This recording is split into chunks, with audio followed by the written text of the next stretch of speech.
আসসালামু আলাইকুম গাইস, সবাই কেমন আছেন? আশা করি সবাই ভালো আছেন। আমিও ভালো আছি আল্লাহর অশেষ রহমতে। আপনারা কেমন আছেন সবাই কমেন্টে জানাবেন অবশ্যই। তাহলে আর দেরি না করে চলেন শুরু করা যাক আজকের ভিডিও। সকালে ঘুম থেকে উঠেই শুরু করলাম দাঁত ব্রাশ করা শেষ আর লেগে যায় খিদা। রান্নাঘরে যেয়ে দেখি ভাত আর মাছ রাঁধছে। বলেন আপনারা কি সকালে ভাত মাছ খেতে ভালো লাগে? তারপরে মনে আসলো আমার কাছে যে জমানো টাকা আছে। তারপর আর কি টাকা খোঁজা শুরু করলাম। মানি ব্যাগে হয় মনে রাখছি, না মানি ব্যাগে নাই। জাজিমে নিচে রেখেছিলাম, দেখি পাইনি। এই, এটা দিয়ে কি হবে? এটা নিচে মনে হয় আছে। এই তো পেয়ে গেছি 50 টাকা। অপা কিছু খাওয়া যাবে ভালো। বাইরে বৃষ্টি পড়ার কারণে বাইরের ভিডিওটা করতে পারলাম না। এই হলো আজকে সকালের খাবার।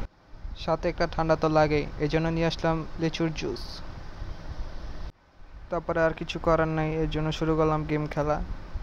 গেম খেলতে খেলতে র্যাঙ্ক পুশ দিচ্ছিলাম ফ্রি ফায়ারে। আপনারা যারা ফ্রি ফায়ার খেলেন ইউআইডি আমার কমেন্টে দিয়ে যাবেন অবশ্যই। এরকম ভিডিও দেখতে চ্যানেলটাকে সাবস্ক্রাইব করুন অবশ্যই।